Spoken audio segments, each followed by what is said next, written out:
Fly ash பிரிக்கில் பிரிக் work பண்ணும்போது செங்கல் மாதிரி நம்ம நனைத்து கட்ட வேண்டியதில்லை அப்படின்னு நிறைய பேர் தவறாக நினைத்துக்கிறாங்க. நாம் ஏன் கண்டிப்பாக கல்லை நனைத்து கட்டணும்னு சொல்கிறோங்கிறத ஒரு ட்ரையலில் பார்க்கலாம்.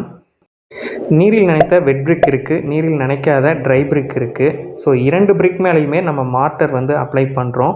அப்ளை பண்ண ஒரு 30 செகண்ட்ஸ்லேயே நம்ம கண்கூடாக பார்க்க முடியும். இந்த ட்ரை பிரிக் மேலே அப்ளை பண்ண மார்ட்டரோட மாய்ஸ்சர் ஈரப்பதத்தை அப்படியே பிரிக் அப்சர்வ் பண்ணியிருக்கிறத நம்ம நோட் பண்ண முடியும். இதுவே வெட் பிரிக்கில் நம்ம அப்ளை பண்ண மார்ட்டரோட ஈரப்பதம் அப்படியே இருக்கிறதையும் பார்க்க முடிஞ்சுது.